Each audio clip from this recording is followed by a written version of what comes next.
Hello, world. Welcome back to the Blackout Show with SG, where we talk about everything under the sun to give you a different perspective to look at things. We're going to talk about soul ties today, right? As you guys may or may not know, I'm also a spiritual enlightenment um, coach. I do tarot, life coaching, so on and so forth, right? And I was sitting here today laughing to myself because, I watch other readers, I look at other life coaches, so on and so forth, seeing what's new, seeing what's out there. And a lot of people are always speaking about having this tie, repeating a cycle, not letting something go, right? And it sounds good, right, on the surface level. Hey, you're repeating a cycle, you're breaking up to make up, it's time to move on, right? But when we go deeper than the surface on these situations, it's mighty funny how people, a lot of people can't relate to it because they've never had that one person, right? And in your life, you're going to have, people that are just clingy on love. They have abandonment issues. They're just looking for love in all of the wrong places. They love everybody that they encounter, and they just, they're clingy. But you also have the flip side of the people that have met their one person, right? Now, this one person doesn't mean that this person is going to be who you're supposed to be with. But this one person that does everything different than everybody else, right? And you're attached to them. I.e., this person, if you like oral, this person knows how to do oral to the max. Like, they're the best that ever did it. They're the only person that made you orgasm, while giving you oral. They're the only person that made you orgasm while, doing regular, regular positions, like just off of the physical interaction, right? You and this person, they may be extra freaky, they running red lights, they doing all of these things to you that have never been done, right? And the entire premise of understanding the physical aspects of a soul tie is that sex is magic, right? And people fail to realize that. And so when I'm hearing certain people and they upset and they, man, let this person go and walk away and stop repeating cycles, I get it, y'all. So when y'all come to SG, don't think that I get it. I don't get it, because I'm the one that's like, okay, look at yourself. What are you doing? You can't end a cycle in your life until you have learned your lesson, right?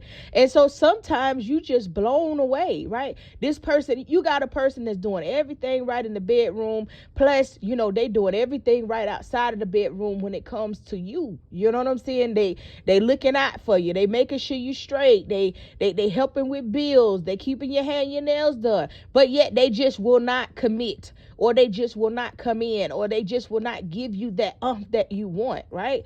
That's the cat and mouse game. You know what I'm saying?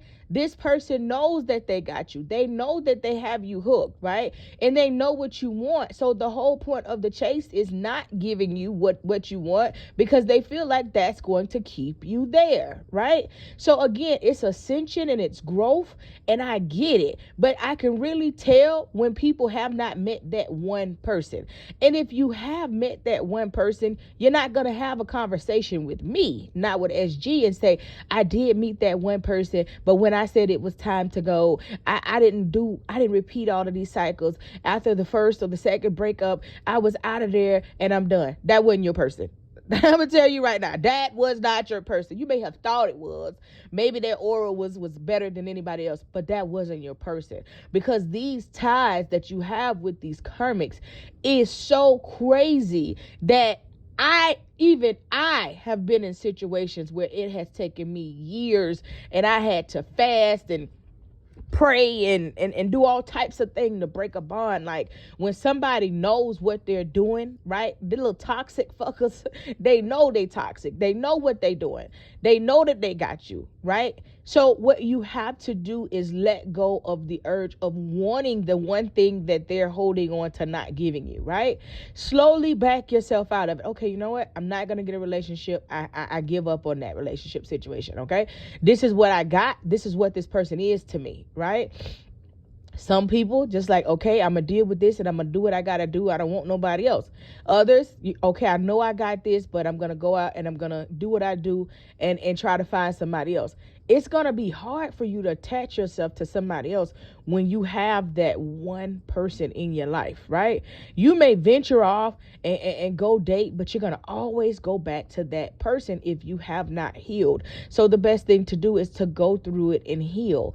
These are the worst heartbreaks. These are the worst separations. These are the worst breakups because they hurt so bad, because the tie is absolutely tied to the root of your soul when it comes to this person, right?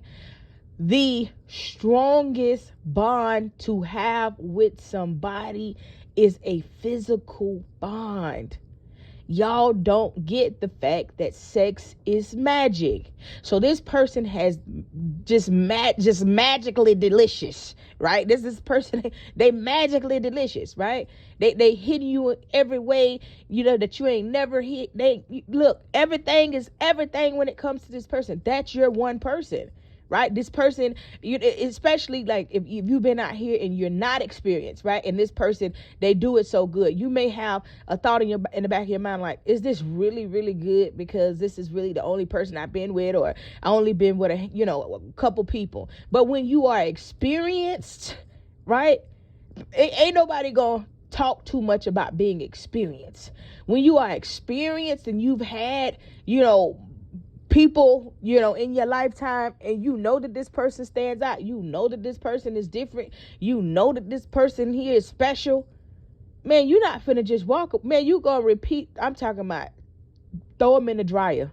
You gonna go and circle and cycle and all types of things until you really learn your lesson, until you are tired of it, until you realize that you are not gonna get what you want. You gonna continue to go over and over and over in this particular cycle with this person. And I get it, but I want you to know that you do not feel bad when you're listening to these people saying, oh, you just repeating a cycle, let it go. Listen, it ain't that easy, especially when it's a physical connection, and that connection is that. Now, there are people that don't want a lot, or they consider themselves to be independent, right? And this is male or a woman, so that's why I'm saying people, right? But they consider themselves to be independent, and they'll make something up in their head like, well, they don't have to look out for me, I just like the sexual connection. That's why they like that. You know what I'm saying? That's why they like that. They're like that because the magic, they're under a person's magic. They're under a person's spell. You know what I'm saying? And men can be under spells, women can be under spells. But this is what it is. You guys can both have each other under spell. When you both have each other under spell, that's this person that's generally gonna do everything right other than that one thing. Everything right other than giving you that one thing that you want. That's when both of you have each other on a spell. You don't even have to ask this person for anything. They're going to make sure that you're okay because they want you to be okay. You know what I'm saying? Whatever reason it is internally that they can't give you that one thing, that's something that they have to deal with, right? And so we always think about what we want, and we don't think about what the other person wants. We think about our skeletons, but we don't think about the next person's skeletons, right? I'm telling you, I get it. They're not easy to break, right? Now, it's easy to break a soul tie. You've met this person from a past life. Y'all dealt with each other, but there was no physical interaction, or it's very, very, very minimum physical interaction.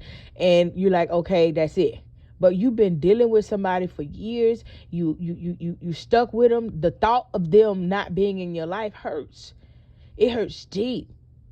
I get it. Right? So stop thinking about them not being in your life and just do what you got to do. Stop repeating the cycles, meaning stop expecting something from somebody that you know they're not ready to give it to you. And when you remove the expectancy out of the situation, then you're moving in, you're going with the flow. You're moving in realistic time. You're moving in the right now versus expecting something in the future, right? So expectation, the only person that you can put expectation on is yourself. So when you expect it, okay, well, I'm just going to give it some time, and then in the future, you don't know what the future is going to hold, right? So you have to let go of that expectancy piece from the situation and live in the moment if this is something that you're tied to and you know that you cannot break right now. But this is why people repeat cycles, right? And I don't care who want to combat me. I'm just going to tell you, you have not met that person. You're not going to tell me you've met that person and you easily walked away. You're lying. You're lying. You haven't met that person yet, but you're going to meet them. And when you meet that person, you're going to be sitting looking like everybody else that's caught in cycles, that can't let people go, that can't walk away because, they done did what they did. For men, she done made you catch an orgasm with her mouth, and she do it effortlessly. She draining your soul. That's magic. You know what I'm saying?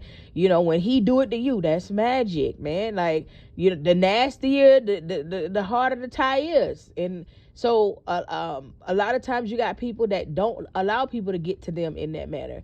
You know what I'm saying? But we are no different. Being spiritual workers, not being spiritual workers, so on and so forth. Nobody is any different, right? We have more knowledge and we have more ways to access certain things, but we're all spiritual beings having a human experience, right? And there's nothing to, there's no pedestal on this human experience. Some have more knowledge, some don't, but there's no pedestal on human experience. Ashe?